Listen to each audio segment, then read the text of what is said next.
This is our Micro Teaching 2 lesson, and the group members are Brandy, Paige, Asia, Susan, and Stephanie.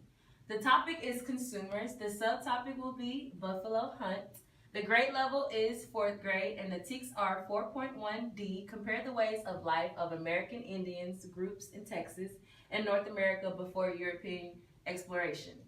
4.2a, determine the meaning of grade level academic English words derived from Latin, Greek, or other linguistic roots. The content objective is students will be able to identify a specific example of consumers by playing vocabulary bingo after reading an article. And the language objective is students will be able to use new vocabulary terms by playing vocabulary bingo after reading the article. Okay, class, so today we are going to start off our lesson with some new vocabulary terms. You each should have received the printout and it should be on your desk, so please have that ready to look at right now. I'm going to go ahead and read over all of the words so that way we know how to say them and go over a few of the brand new ones so that way we understand the definitions of them. The first word is consumer.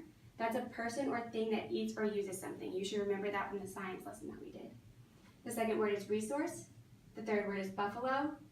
Fourth word is spears. Fifth word is arrow. The sixth word is Sioux.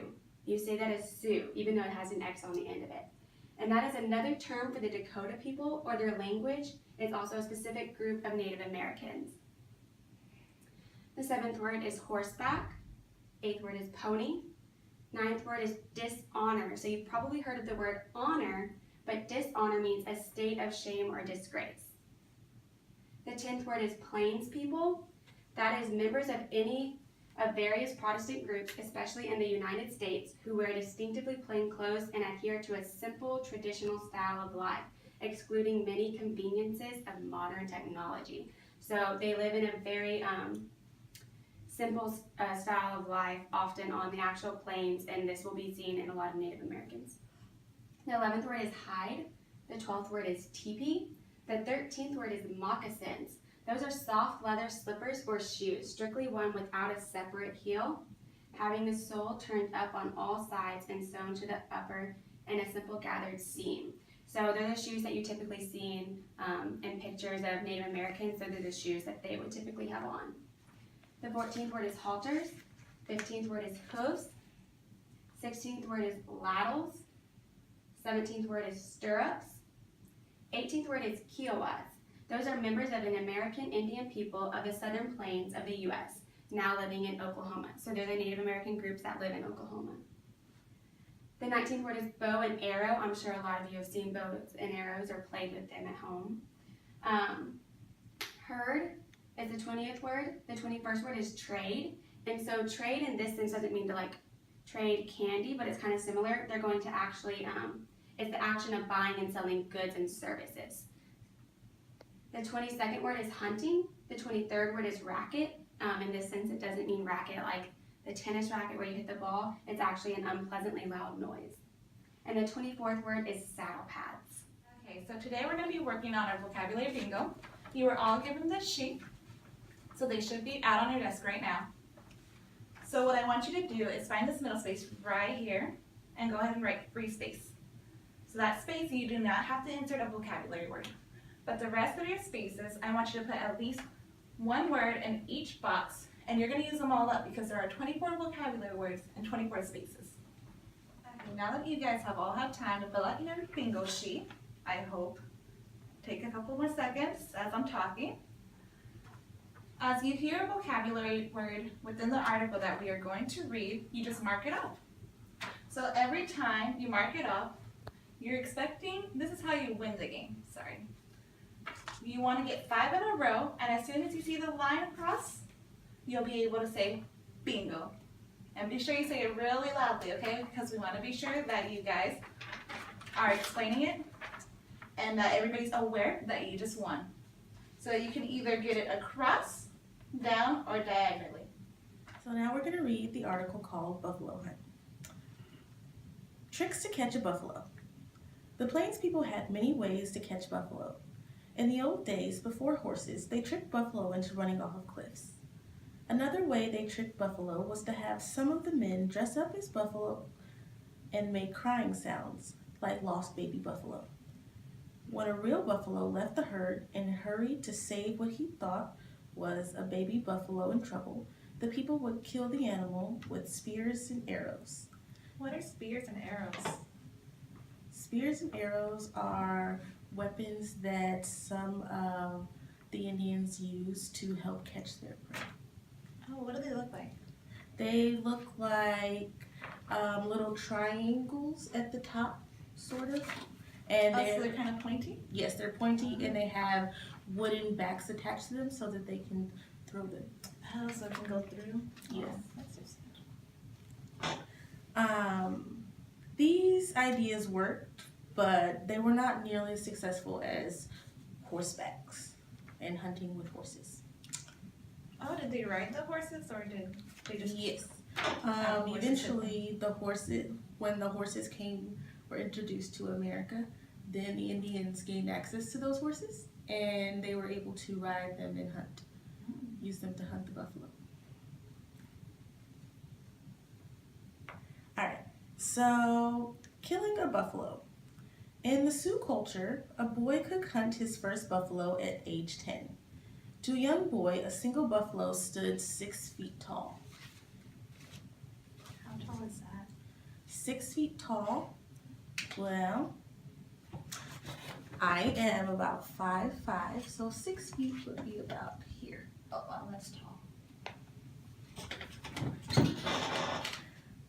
A buffalo could weigh as much as 10 people. Buffalo do not see very well, but they do run really fast. Can you imagine how a boy might feel getting ready to hunt his first buffalo? He was riding a pony. All around him, men would yell to get the buffalo to run. Each would have picked out one buffalo to kill with his bow and arrow, and in the midst of all this racket and danger, What's racket? Racket, it's like a lot of noise, a lot of things going on, so they would be like yelling and screaming, trying to get the buffalo's attention. Okay, I remember. Alright, so in the midst of all of the racket, the 10-year-old boy would be expected to attempt to kill the buffalo. There was no dishonor attached to him if he was not successful, but he did have to try. The buffalo provided nearly everything for the Plains people. Using all parts. When the Plains people killed a buffalo, they used every part of it. Nothing was wasted. They used the hide for teepees, coverings, bedding, clothes. Teepees are like the homes that traveling Indians use. They would build them. They're kind of like, I can't think of the word that I'm looking for. Cones. Oh, okay. So kind of like my fort. Yes. They would also use them to make moccasins and robes. The buffalo hair was used to make ropes and halters. The hooves were used for rock. Sorry, I was just confused. They're like ropes. They're to help the ropes. Oh, okay, like ropes. And the hooves they used for rattles. The horns they made dishes and spoons. And from various other parts they made whips, saddle pads, glues, toys, drums, belts. They're very inventive. Mm-hmm.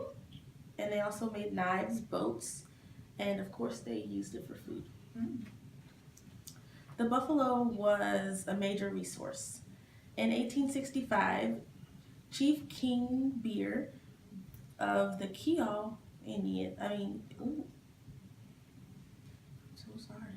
Kiowas explained, "The buffalo is our money. It is our only resource with which to buy what we need and do not receive from the government. We can prepare and trade. We love them just as white man loves his money." I have a question. Do they not have any money? They do not use actual money like that we use today. Oh, okay. They mostly did trading. Oh, trading. I remember we talked about that. So we just got done finishing playing bingo. So my 3 winners, come on up. We're gonna give you all your prizes. So here you go. Thank you. You got guys did awesome. So can everybody clap for our winners? Yay! Good job. Okay, so now that we're doing that, we're going to go into our last activity for this afternoon. So what we're going to do is you're going to take out a sheet of paper. I'm going to draw my sheet of paper up here on the board. So mine looks just like yours.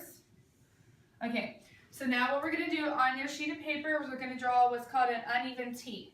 So start kind of over here to the far left side, draw a line, and then right at the top of that line, you're going to draw a line all the way across. And so up here, you can put your vocab word. And then on the left side, you're going to put the name of your word. So for example, we're going to put spear. So your word will be over here. Then on the right side of your paper, you're going to write the definition. So whatever your definition is of the word. And then right next to that, draw a picture of what it would look like. So at the end, you should have 24 words on the left side with 24 definitions on the right with pictures of what you think the definition looks like related to the word. And then after you guys get done with that, then we'll go on to our next activity.